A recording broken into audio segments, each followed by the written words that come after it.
Greetings, System Failure listeners. Nate here with your weekly essay read, this one entitled The Da Vinci Code, and subtitled Ego Death, the Holy Grail, and Secret Societies. Key takeaways. Number 1. In antiquity, ceremonial ego death experiences, such as those observed at Eleusis, involved drinking from a mystical chalice. Number 2. In Dan Brown's The Da Vinci Code, the Holy Grail became an underground symbol of goddess worship after the church banned such practices. Number 3. Medieval folklore associated the Knights Templar with the Holy Grail until they were driven underground by the church to become a secret society. Ego death. Before Christianity, the Eleusinian mysteries were the central pivot around which Greco-Roman spiritual life revolved. Quote, among the many admirable and divine things your Athenians have established to the advantage of human society, observed the Roman orator Cicero, there is nothing better than the mysteries by which we are polished and softened into politeness. Unquote. The heavy influence of Greek culture on the Romans is impossible to overstate. Cicero's remarkable claim is that the mysterious rites performed at the small town of Eleusis, just outside Athens, were even more influential to the Romans than Greek art or philosophy. For over 1,000 years, pilgrims who visited Eleusis worshipped the motherly grain goddess Demeter and her virginal daughter Persephone. The dramatic climax of the Eleusinian ritual involved drinking from a mystical chalice called the Kykeon. Its recipe was a closely guarded secret, kept by the generations of priestesses who ran Eleusis. Revealing that secret was punishable by death, or by exile, as in the case of the Athenian statesman Alcibiades. These stiff punishments ensured that the contents of the Kykeon remained an enduring mystery for millennia.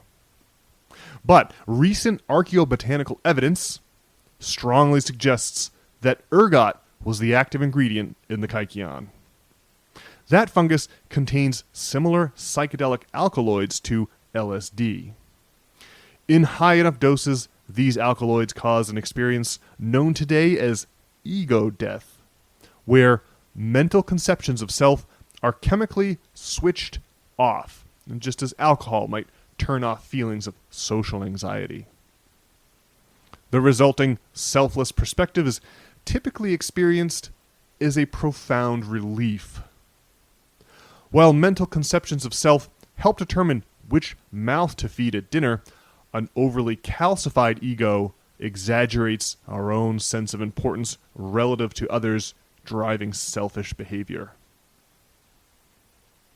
But after a few hours' relief from the ego, initiates at Eleusis might be polished and softened into politeness, as Cicero observed. Our egos are mental reflections of our dying physical bodies. As such, they also amplify anxiety over individual mortality.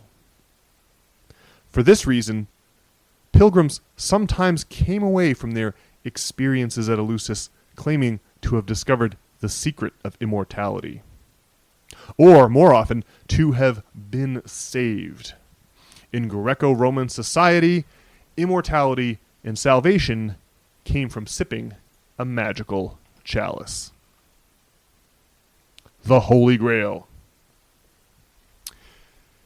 In his 2003 thriller, The Da Vinci Code, author Dan Brown wove his plot around the notion that the Holy Grail is a symbol representing veneration of the feminine.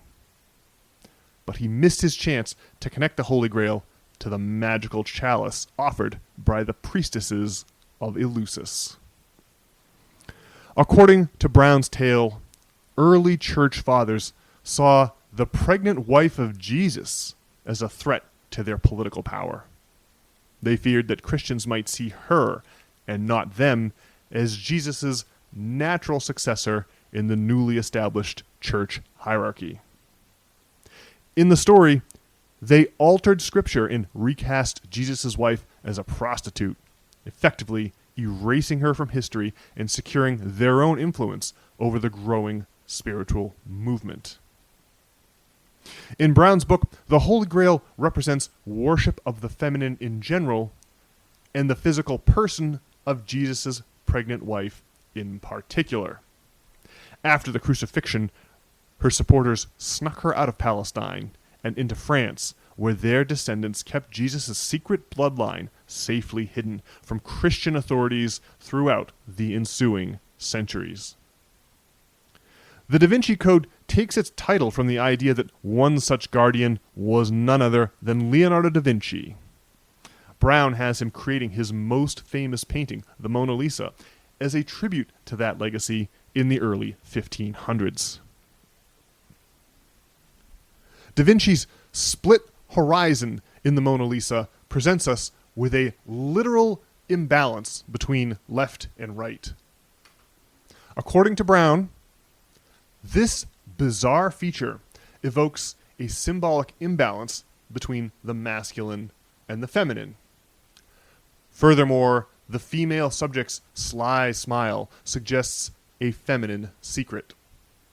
These details can be observed in the real-life painting, which serves as the title card for this essay. The real reason the early church opposed goddess worship was its spiritual monopoly. The Roman Senate had already cracked down on the mystery cult of the wine god Dionysus in 186 BC. Centuries later, the Christian emperor Theodosius ushered in the end of an era by outlawing all non-Christian rituals, including the Eleusinian mysteries. The wheat of the grain goddess Demeter and the wine of Dionysus were thereafter illegal, while the Roman state exclusively endorsed the bread and wine of the new Christian Eucharist. This spiritual monopoly became a hallmark of the Roman Catholic Church during the medieval period. Secret societies. In the Da Vinci Code, Brown has the Knights Templar keeping the secret of the Holy Grail during the Middle Ages. It's revealed to be the sarcophagus of Jesus' wife, which the heroes of the story eventually discover beneath Rosslyn Chapel. Located just south of Edinburgh, this chapel is associated by legend with the Knights Templar. In real life, the Knights were rumored to have discovered a secret of immense power beneath the ruins of the Second Temple in Jerusalem, where they set up their headquarters during the Crusades. Medieval folklore suggested that this secret was the Holy Grail, inspiring Dan Brown. But it wasn't the Grail that granted the Knights Templar extraordinary political power. It was their banking practices. After the fall of Rome, moneylending got such a bad reputation that the church banned it. That was still their position at the time of the Crusades. But the Knights Templar began issuing letters of credit to pilgrims on the road to Jerusalem. Travelers to the Holy Land were much safer carrying letters than actual coins. And the Knights turned handsome profits for themselves through favorable exchange rates on these transactions. They were effectively loaning money at interest. Eventually, these activities made them wealthy enough that their power and influence threatened even the Pope.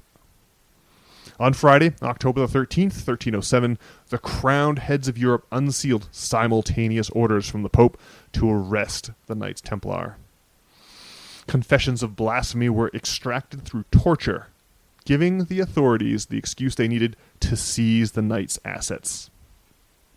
But King Edward II of England hesitated to prosecute the knights, who were his political allies. He dithered for a few crucial months before finally following through on the Pope's orders. This delay gave the English knights time to disappear and hide themselves underground. In 1314, 7 years after they were supposedly eradicated, the Knights Templar were rumored to have fought alongside Robert the Bruce at the Battle of Bannockburn during the First War of Scottish Independence. Both Winston Churchill, in his capacity as a historian, and Pulitzer Prize-winning historian Barbara Tuchman wrote about a secret society operating in the English countryside that fomented the Peasants' Revolt of 1381. Conclusion. The Da Vinci Code makes for a great read, but it's ultimately a work of fiction. In real life, the medieval church opposed both goddess worship and moneylending as challenges to its political authority. Nonetheless, whispers and rumors of these practices persisted in Scotland, which was geographically distant from the Pope in Rome. The rise of secret societies in the British Isles illustrates how, during the late Middle Ages, cracks were beginning to form in the previously unassailable edifice of church authority. Well, alrighty, folks, that does it for this week's essay read. I hope you enjoyed it. If you did, consider visiting us over at systemfailure.org. There you can review this and each past week's weekly essay. You can enter in your email address and sign up to receive the text version of these essays in your email inbox every week. Not only will you not have to worry about ever missing one, but you can view the title card, which this week, of course, was the Mona Lisa, and you can also view the further material section, which this week is a quote from Dan Brown's The Da Vinci Code, of course. Alrighty, folks, well, I'll be back on Monday with Brian for a regularly scheduled edition of the System Failure Podcast. Can't wait to talk to you all then.